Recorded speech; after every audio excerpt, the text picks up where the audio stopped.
আমি মিক্স বিরিয়ানিটা পরিবেশন করব। মিক্স বিরিয়ানিতে যা যা লাগবে, প্রথমে তেল দিছি অনেকগুলা, তো এখন পেঁয়াজ দিব, একটু বেশি পরিমাণে পেঁয়াজ দিব। এখন কতটুকু দিতেছি, ঘিটাও দেয়া যায়, তবে আমি আগে দিব না, চাউলটা ঘির মাঝে ফ্রাই করব, এর জন্য ঘি এখন দেই না, শুধু তেল দিছি। তেল অনেকগুলো দিয়ে লবণ দিব, লবণটা পরিমাণ মতো দিব, তবে অত বেশি না, মশলা আছে, মশলার সাথে লবণ কিছুটা দেয়া আছে।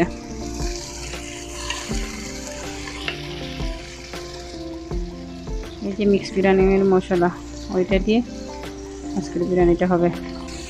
পেঁয়াজটা কিছুক্ষণ কষতে হবে, পেঁয়াজটা একটু কষিয়ে আসছে। এখন আমি রসুন বাটা দিব, মাংস যেহেতু 1.5 কিলো হবে, তাহলে রসুনও পরিমাণ মতো দিতে হবে একটু বেশি। পাউডার মশলার মাঝে একটু রসুন আছে, আদা রসুন আছে, তারপরে আমি একটু বাড়াইয়ে দিতেছি। এখন কতটুকু দিচ্ছি, প্রায় 1 চামচের মতো, বড় চামচে 1 চামচ দিয়ে দিছি। এখন আদাটা দিছি, অনেকগুলো আদা।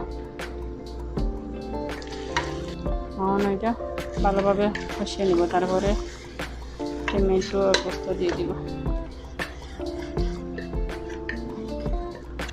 একটু গরম মশলা রাখছিলাম, দারুচিনি 2 পিস, লং 4-5টা, তারপরে এলাচি 4-5টা।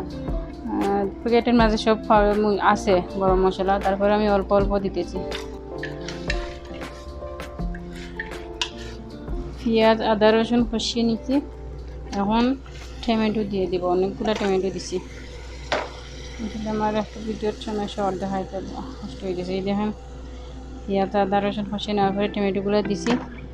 টমেটোটা একটু সফট হয়ে গেলে আমি মাংসটা দিয়ে দিব।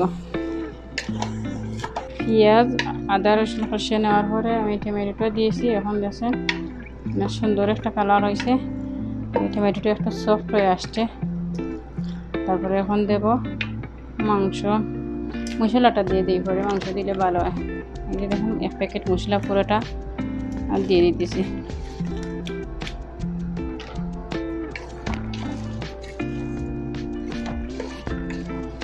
এখন মাংসটা সাথে দিয়ে দিব, কতগুলো মাংস, প্রায় 1.5 কিলোর মতো মাংস।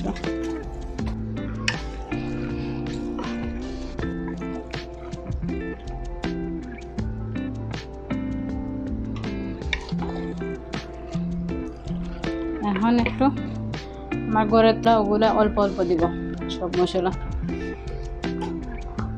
না দিলেই চলে, দিলেই চলে।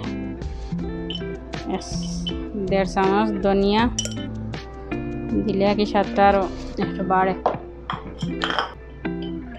গরম মশলার পাউডার, মিক্স মশলা 2 চামচ, জিরার পাউডার, বাস একটু মরিচের পাউডার দিব।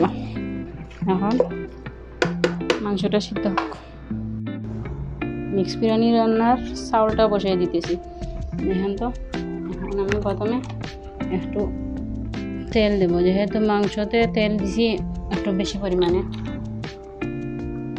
তারপরে একটু ঘি দেব,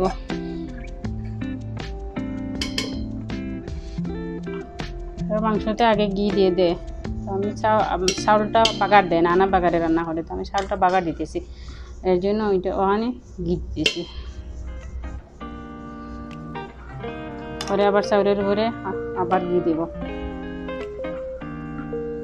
গরম মশলা যেহেতু মাংসের মাঝে দিয়ে দিছি, তারপরে প্যাকেটও আছে, এর জন্য ওখানে আর গরম মশলা দিতে দিছি না, শুধু পেঁয়াজটা দিব, সাথে লবণ দিব।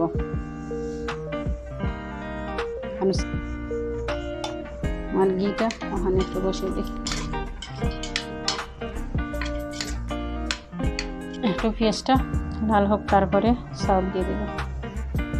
আমার পেঁয়াজটা বাদামি রঙের হয়ে গেছে, যেহেতু আলাদা বেরেস্তা দেওয়া লাগবে, এর জন্য আমি ওই পেঁয়াজটাই চাউলগুলাই পোলাও রান্না করে ফেলেছি। তো সাদা ভাত দিয়া করে, আমি সাদা ভাত না হল দিয়া পোলাওটা দিয়ে দিচ্ছি, এই জন্য পেঁয়াজটা ওইখানেই বেরেস্তা হয়ে গেছে। আপনার চাউল 1 কিলো আর মাংস 1.5 কিলো। এখন চাউলটা দিয়ে দিব। চাউলটা আদা সিদ্ধ করবো মাংসের সাথে, মাংস বোনা হচ্ছে যেটা ওইটার সাথে আবার হবে একসাথে, আবার মিক্স করবো। গরম পানি দিতেছি, একটা কাঁচামরিচ,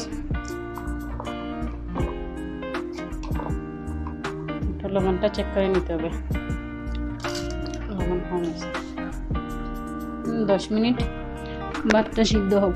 আর মাংস কুকারটা বন্ধ করে রাখছিলাম প্রায় 15 মিনিট, গোলমরিচের পাউডার দিয়ে তারপরে বন্ধ করে রাখছি 15 মিনিট। ওখানে দেখেন টক দই আমি ফেটে রাখছি, পুরোটা দিয়ে দিব।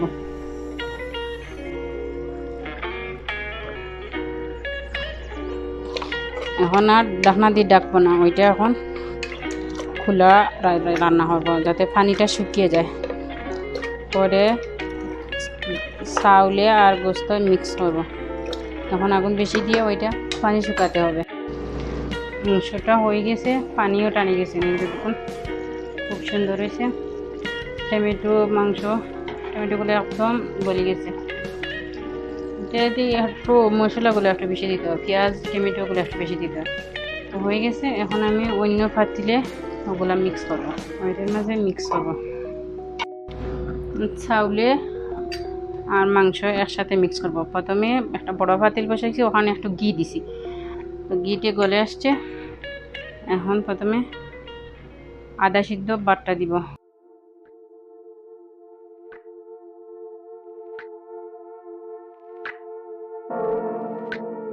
ওখানে একটু লেবু স্লাইস করা আছে ওইটা দিব।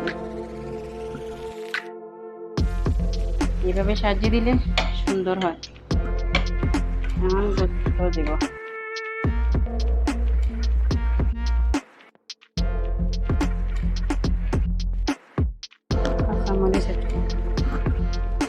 আবারও চাউলটা দিব, আবারও গোস্তটা দিব।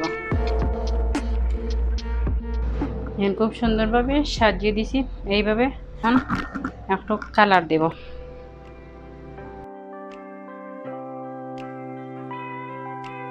এখন ঢাকনা দিয়ে ডাকবো। 10 মিনিট হয়ে গেছে, এখন খাওয়ার জন্য অপেক্ষা করবেন। খুবই সুন্দর রেসিপি, খুবই মজাদার রেসিপি। ভালোভাবে দেখেন, ভালোভাবে বানাবেন, খাবেন। ধৈর্য সহকারে ভিডিওটা পুরো দেখবেন, দেখে তারপরে ওইটা বানাবেন, খাবেন।